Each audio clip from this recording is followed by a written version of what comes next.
자, 경우의 수인데 문제 두 개를 미리 가져가서 적어놔 봤지. 그 합의 법칙과 곱의 법칙을 제대로 이해한 것 같고 문제도 잘 풀리다가도 그 고난도 문제에서 합의 법칙을 써야 될 때 내가 쓰고 있지 않다라는 것도 인지하지 못한 채 스르르 틀려버리는 경우의 문제들이 있어. 그래서 합의 법칙을 이때 써야 된다라고 하는 그 타이밍을 놓치지 않고 잘 잡아낼 수 있도록 만드는 게 목표고, 이번 문제를 완벽하게 이해함으로써 그렇게 한번 만들어 보자라는 거야. 자, 그럼 얘는 뭐냐? 그냥 얘를 조금 더 편하게 이해할 수 있지 않을까라고 하는 덤으로 갖고 와봤는데 완전히 다른 것 같지만 살짝 닮은 포인트가 있어. 그래서 일단 1번 문제 먼저 한번 풀어볼 거야. 만약 본인이 합의 법칙, 곱의 법칙이 뭔지도 제대로 이해하지 못한 친구라면 이 1번 설명까지만 듣고 2번 넘어가기 전에 그냥 나가. 그냥 나가면 돼, 종료하고. 오히려 2번을 듣고 있는 게 해로울 거야. 자, 먼저 1번. 자, 상황은 이런 거지. 내가 필기 도구가 필요해. 지우개 하나랑 쓸 것 하나가 필요한 상황이야. 근데 지우개는 5종류의 지우개가 있고, 쓸 것은 연필이 3종류가 있고, 샤프가 4종류가 있는 거야. 그래서 연필에서 고르거나, 혹은 샤프에서 고르거나, 하나만 딱 쓸 거 고르면 돼. 그럴 경우의 수를 한번 구해줘 라고 하면, 문제는 이렇게 풀리겠지. 너무 쉬워. 자, 단계를 굳이 나눠보자면 2단계로 나눠서 생각할 수 있을 텐데, 첫 번째, 지우개 5개 중에 하나를 고르는 경우의 수 5가지. 그 다음, 쓸 걸 고르는데 누구나 이렇게 생각하겠지. 연필 3개, 샤프 4개, 즉 쓸 거 7개 중에 하나를 고를 테야. 그리고 지우개를 고르고 쓸 거 고르는 거니까 그리고는 곱이야 라고 해서 5, 7에 35 이렇게 결론 나겠지. 자, 잘했는데 근데 이 2번 문제를 위해 한번 이 녀석도 그냥 이렇게만 보지 말고 분류 포인트를 느끼면서 식을 다시 한 번만 더 적어보자. 뭐냐면, 자, 문제에서 친절하게 여기 또는이라고 쫙 적혀 있지. 당연히 얘가 분류 포인트가 되는 거야. 그래서 다시 한번 상황을 보자면, 지우개 5개 중에 하나를 고르고, 그리고 곱인데 이 두 번째가 나뉜다는 거지. 첫 번째는 연필 3종류 중에서 하나를 고르는 경우, 연필 3개 중에 하나를 고르는 경우, 또는 샤프 4개 중에 하나를 고르는 경우, 이렇게 나눠서 볼 수 있다 이거지. 분류는 또는은 분류, 또는은 이렇게 분류해서 볼 수 있지. 그래서 자, 또는으로 연결되는 경우는 우리 더한다고 곱한다고? 더한다. 자, 그래서 이 두 번째 단계에서의 경우의 수가 3 더하기 4에서 7이라는 걸 이렇게도 구할 수 있다고. 그래서 자, 식으로 나타내면 이런 거야. 5 곱하기 3 더하기 4. 결론은 당연히 동일할 거야. 35가지입니다. 이렇게.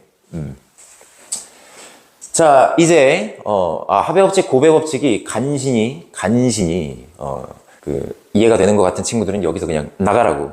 자, 이제 2번. 자, 2번 상황은 이런 거야. 지금 보면 좀 흔히 볼 수 있는 것 같은 그림이긴 한데, 구역이 4개가 이렇게 A, B, C, D가 있어서 그 각각의 구역에다가 준비된 4개의 색깔 중에 하나씩을 선택해서 색칠하는 거야. 근데 단 조건이 있다면, 인접한 두 영역은 서로 다른 색으로 칠할 것이며 같은 색을 여러 번 사용할 수는 없다. 있다. 자, 그때 인접한 두 영역을 다시 한번 좀 정확히 전제하자면, A와 B는 인접한 두 영역이야. 이런 거 우리가 인접하다고 얘기하잖아. 한 모서리를 공유하고 있는 그림이네. B랑 C도 마찬가지로 인접한 거 맞아. 그런데 A와 C는 인접하다고 하지 않는다라는 거야. 이렇게 끝에 점 하나만 이렇게 톡 만나는 이런 지금 두 영역은 서로 인접한 게 아닌 거야. 오케이. 자, 그러면 이제 이 경우의 수를 한번 구해봐 라고 했을 때 아마 많은 학생들이 식을 이렇게 작성할 것 같아. 지금부터 적는 건 틀린 식이 될 거야. 적어보자면 이런 거야. 자, A, B, C, T 영역에 각각 색을 칠할 건데, A에서 선택할 수 있는 가지수는 자유롭게 4개 중에 하나를 선택할 거야. 4가지. A에다가 먼저 딱 칠했어. 그러고 나면 A 이제 색이 하나가 들어가 있잖아. 그러면 입장에서는 인접한 B 입장에서 보면 A에서 칠한 그 한 가지 색을 제외하고 4개 중에 하나를 제외하고 3개의 색깔 중에 하나를 택하게 될 거야. 그리고 C는 이제 A랑은 인접하지 않다고 C에 인접한 건 B만. 그러면 인접한 B에서 칠한 색깔 하나를 제외하고 역시 4개 중에 하나만 제외하고 C에서 선택할 수 있는 가짓수는 여전히 3가지가 될 거야. 자, 그리고 마지막에 칠하는 D 입장에서 보면 A에서 칠한 거, C에서 칠한 거 2개의 색깔을 제외하고 즉 4개 중에 2개를 제외하고 남은 2개 중에 하나를 선택할 거야.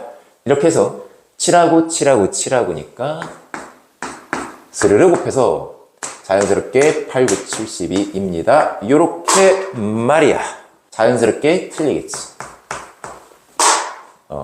아까 서두에 얘기했는데 본인이 합의 법칙을 써야 될 때 쓰지 못했다라는 걸 인지하지도 못한 채 그냥 스르르 틀려버리는 이런 경우들이 있더라. 그래서 결론부터 이걸 제대로 푼다라고 하는 그 식은 뭐냐? 결론부터 적어보고 설명을 추가적으로 이어가 볼게. 결론은 이렇게 될 거야. 자, 4 곱하기 3 곱하기 저기에서처럼 분류. 1가지, 2가지, 이때 3가지, 2가지. 자, 그렇게 해서 경우의 수를 구하라고 하면 분류한 뒤엔 언제나 뭐다? 더하기다. 자, 그래서 식을 작성하면 이렇게 4 곱하기 3 곱하기 1 곱하기 3 더하기 2 곱하기 2. 계산하면 3 더하기 4, 7, 3, 7에 21, 4를 곱하니까 84. 자, 얘가 맞는 풀이다 이거지. 자, 이게 왜 그런지를 한번 지금부터 뜯어보자고. 자, 중요한 포인트는 지금 어디겠어? C인 거야, C. 자, 왜 그러냐면, 봐봐. A를 칠하고, B를 칠하고, 이제 C를 칠하는 상황이 됐을 때 생각을 해봐. 그러면 C에서는 A와 같은 색을 칠할 수도 있고, 다른 색을 칠할 수도 있잖아, 그치? A와 C가 만약에 같은 색깔을 선택한다면, C가 A가 칠한 걸 따라간다 생각해요. A가 빨간 걸 칠했어. 그러면 C도 빨간 걸 칠해. 그러면 둘 다 빨개. 그러면 마지막에 칠하는 D 입장에서 보면 본인에게 인접한 A와 C 두 영역이 있는데 둘이 같은 색깔, 빨간색이 칠해져 있잖아. 그러면 D 입장에서는 빨간색을 제외한 4개의 색깔 중에 빨간색 하나만 제외한 남은 3개의 색깔 중에 자유롭게 하나를 선택할 수 있다고. 그래서 C가 A랑 같은 색깔을 칠한다면 그때 D의 선택 가짓수는 2가지가 아니라 3가지가 되는 거야. 자, 이 한 가지는 왜 나온 거라고? C가 A가 칠한 걸 그대로 따라가니까 다른 선택의 가지가 없다고. 다른 선택의 여지가 없다고. 그냥 A가 칠한 걸 C가 따라가요. 한 가지. 이건 어떤 경우라고? C가 A랑 같은 걸 칠하는 경우야. 그때 D가 선택할 수 있는 가지수가 3가지가 되더라. A와 C가 칠한 그 한 가지의 색을 제외한 남은 3개 중에 하나. 자, 그 다음 두 번째 케이스는 뭐겠어? C가 이번엔 A랑 다른 색깔을 칠하는 거야. C가 A랑 다른 색깔을 칠하는 거야. 그러면 A가 칠한 색도 피해야 되는데 인접한 B가 칠한 색도 피해야 되잖아. C 입장에서. 즉 C는 A와 B에서 칠한 그 2개의 서로 다른 색 2개를 제외하고 남은 색 2개 중에 하나를 선택할 수 있게 된다는 거지. 다시 C가 A랑 다른 색을 칠할 거라면 A가 칠한 것도 피하고 B가 칠한 것도 인접한 B가 칠한 것도 피해야 되니까 C가 선택할 수 있는 건 4개 중에 2개를 제외한 2개 중에 하나. 그래서 C의 선택의 가치는 2가지. 그러고 나면 이제 마지막 D를 칠한다고 했을 때 A에서 칠한 거, C에서 칠한 게 서로 다른 색이잖아. 예를 들어 A에서 빨간색, C에서 주황색을 칠했다고 하면 D 입장에서 봤을 땐 4개의 색깔 중에 여기서 칠한 빨주 2개를 제외하고 남은 노랑 초록 중에 선택할 테니까 D의 선택 가지수는 2가지로 줄어 있을 거다 이거지. 자, 그래서 보면 C에서 어떤 선택을 하냐에 따라 그 뒤에 양상이 완전히 달라져 버리지. D에서 상황이 완전히 달라지는 거야. C가 A를 따라가면 D는 선택 가지수 3가지. C가 A랑 다른 색을 칠하면 D의 선택 가지수는 2가지. 이렇게 앞에서의 선택이 뒤의 상황을 완전히 바꾸어 놓을 때 그 앞에서부터 분류를 들어가야 돼. 그리고 분류는 언제나 보다 합의 법칙이다. 이렇게 문제 안에 제시되지 않은 숨겨진 합의 법칙 포인트, 즉 분류 포인트를 잘 찾아내서 풀어야 되는 문제였던 거고, 그걸 찾아내는 감각, 뭐라고? C에서 어떤 선택을 하냐에 따라 D에서의 선택 가짓수가 달라지더라. 이런 경우는 우리가 이 두 케이스를 한 번에 사고할 수 없다. 그럴 때 나누어서 분류해서 생각한다. 라는 것까지.